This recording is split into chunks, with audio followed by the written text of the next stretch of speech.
Welcome back to our Total Sense Bite-Size episodes. I'm Tom Henske, and I'm here to help parents teach their kids about money. Welcome back, everyone. Today, I have a very unique guest. Now, if I told you the founder of Students Teaching Finance, you'd say, oh, okay.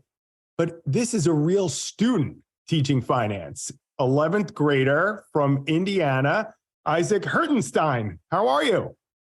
I'm doing well. Thank you so much for inviting me on Total Sense Time. I'm incredibly excited to talk with you and your audience today and just share a little bit more about students teaching finance and talk about, what parents can do to enrich financial literacy for their kids. Well, we're going to try and clone you at the end of this, right? When everyone hears all the accomplishments you've had on this topic, every parent is going to want you to come visit them for dinner and tell their kids about it because, wow, it is amazing. So, take us back. What got you interested in financial literacy? Yeah, so about 2 years ago when I was in ninth grade, essentially, I founded Students Teaching Finance based off, of course, my interest in financial literacy that I've had pretty much my entire life, as funny as that sounds. So I'm fortunate to grow up with parents who've taught me about some of the basic aspects of it, and that kind of piqued my own interest in personal finance in general. So throughout childhood, of course, I'd read about it and just had a very innate interest in it. But then it sort of shifted to teaching other kids about it once I reached high school age. And so I recognized some of the economic inequities in my community and learned about sort of how financial literacy plays into economic inequality and financial struggles. And so that really inspired me to try to do something to teach other kids about financial literacy as well. Wow, hearing you say that, you sound more like a 40-year-old than a 18, 17, 16-year-old. Gosh, that's awesome. And now you did have a little bit of a leg up on one front because your parents are both teachers, but I think neither of them are teachers of personal finance. Did I read that right? Yeah, so neither of my parents, like you mentioned, they're both teachers, of course, but neither of them have any education regarding finance in general. But it's something that, my dad in particular researched a lot about and saw some of the struggles growing up with him and something that he wanted to change in his life. And so by seeing that and changing his life, of course, he kind of taught me a little bit about personal finance along the way. Well, was there a personal finance class? You started this probably 2.5 years ago, right? So you probably hadn't taken a personal finance class. Are there any personal finance classes in your school, or is there a club that's a personal finance type club other than what you're doing? Yeah, so there are no personal finance clubs, say at my high school in particular. And my high school does actually offer an optional personal finance course. We are not one of the 15 states that require financial literacy, at least yet, although Indiana is looking to pass a bill soon that will mandate that in the next few years. So I have actually not taken a personal finance class yet at my high school simply because it hasn't fit in my schedule. And it's, one of those small classes that's only offered in one obscure time throughout the day. So unfortunately, I haven't been able to take it yet, but it's something I hope other high schoolers, both in my school and around the country, will eventually have to. Well, that's a bummer. You need to get in that class. That's an easy A for you. Holy cow. Cool. So you're doing the teaching. Tell us about how that works. Yeah, so I wrote a financial literacy curriculum for specifically K through 8 students that is through STF or through Students Teaching Finance that I teach in the classrooms. And so it started off as a pretty small thing where I wrote, 6 different lessons for differentiated among elementary, intermediate, and middle schools. And then with that curriculum, I've, of course, reached out to teachers and gone into classrooms and teach about 45-minute basic lessons for financial literacy that cover a variety of sort of foundational topics that really interest the students, and having a peer teacher such as myself and the other high school students who teach this curriculum really excites kids, piques their interest about finance. And we hope that, of course, going into high school, they may have to take this personal finance course. And even if they don't, we hope we can pique their learning, I guess, and sort of plant financial seeds that they'll continue learning either on their own or through school about in the rest of their lives. So I have to ask, as you've been teaching, any funny stories of things that kids have said, or any kids stump you at all by a question they ask? What's the experience been like?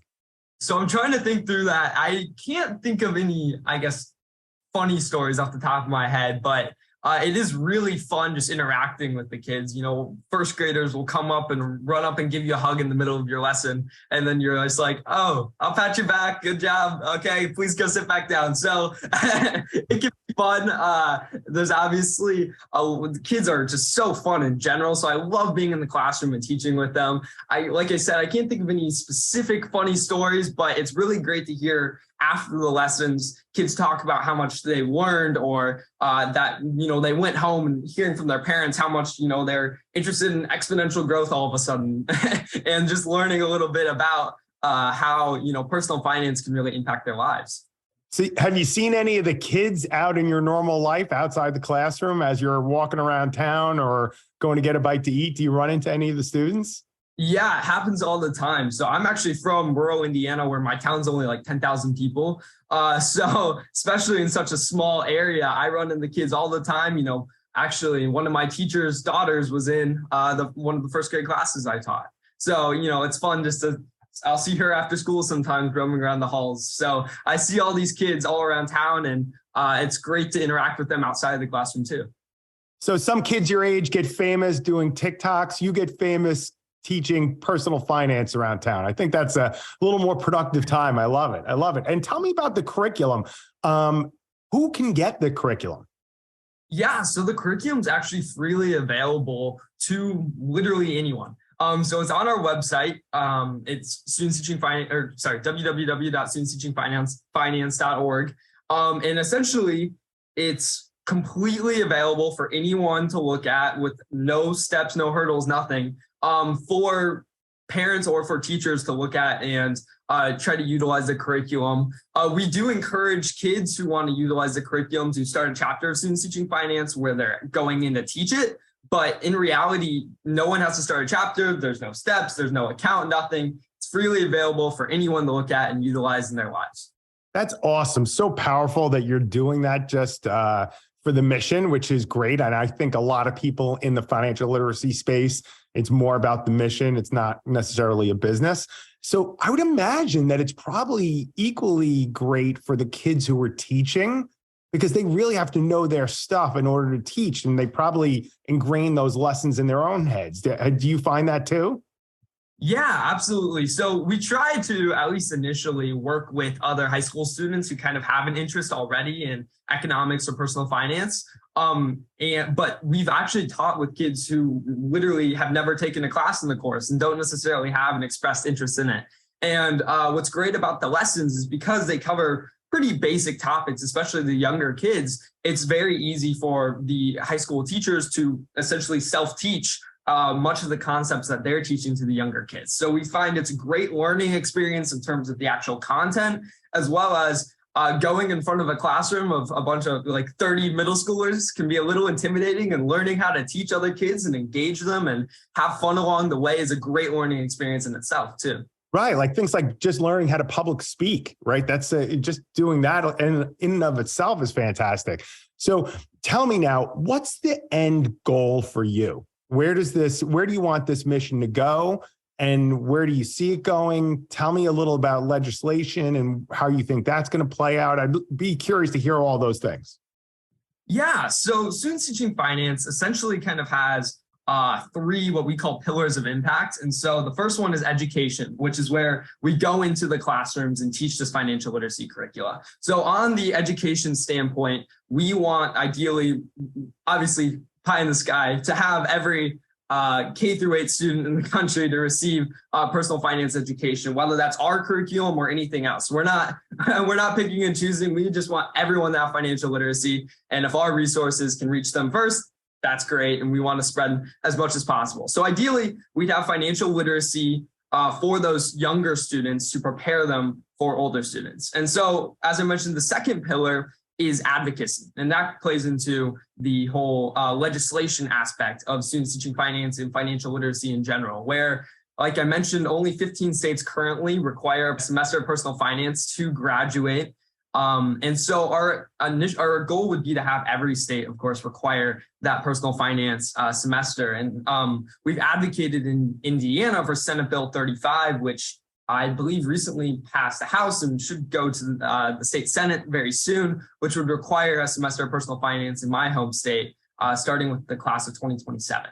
And so we hope to continue advocating for these bills, not just in Indiana, but everywhere, obviously nationwide, and of course to increase just financial literacy awareness and the power of it in impacting people's lives. And then the third pillar of impact for students teaching finance is conducting research on the efficacy of our curriculum and essentially the effect of financial literacy from our source or from any source in people's lives in general. So of course, that is more of a smaller goal, essentially just to measure our impact and the impact of financial literacy in general. That doesn't necessarily have a specific number or something in the future. But we hope just to continue measuring the impact of financial literacy and sharing that impact to hopefully promote financial literacy and convince other people how important it really is.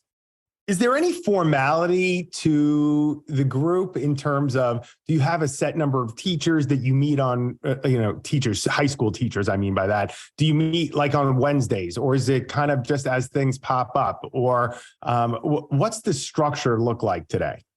Yeah, so it's kind of a decentralized model, and that's the way we've been able to scale so much to other communities. So essentially, we reach out to other high schools, to other students, and essentially try to convince them to start chapters of students teaching finance. And then we meet with them frequently about implementing it in their communities. But we realize that so many communities are incredibly unique, not only in the community itself, but also the structure of their school, whether it's public, whether it's private, whether they have K-8 in one building or everything's separated and defrayed throughout a district. So it's very unique to each individual community. So we try to give sort of free rein to the chapters to organize on themselves, but we meet with them frequently and provide mentoring and advice about how to implement the curriculum and the lessons in their communities. And when you're building this, who do you go to when you need some mentorship in terms of how to build the mission? Yeah, so I'd say there are three primary people. The first one is my dad.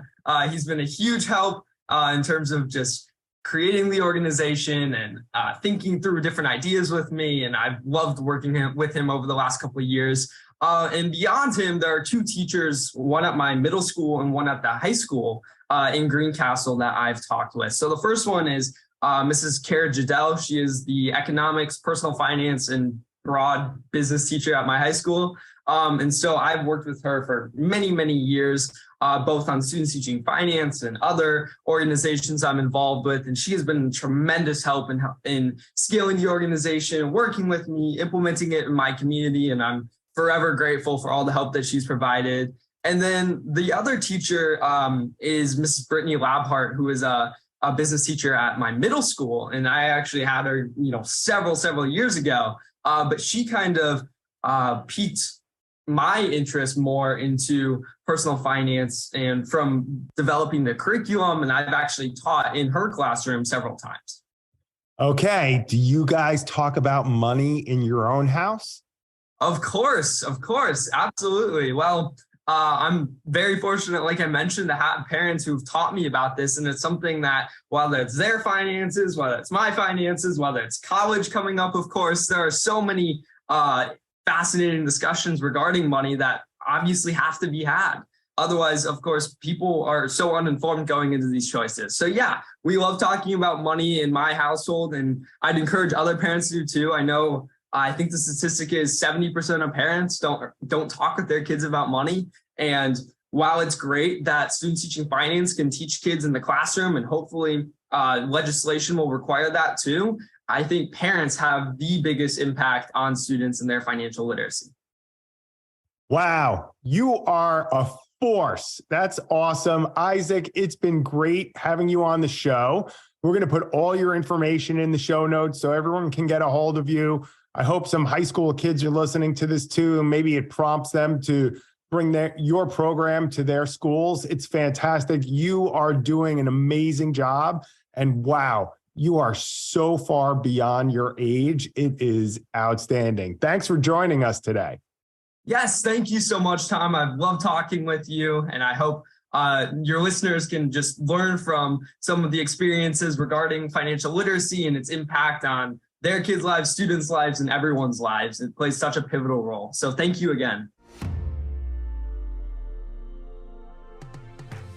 I hope you enjoyed our episode of Total Sense. A special thank you goes out to Verso Studios at the Westport Library. Tune in for our next Money Chat.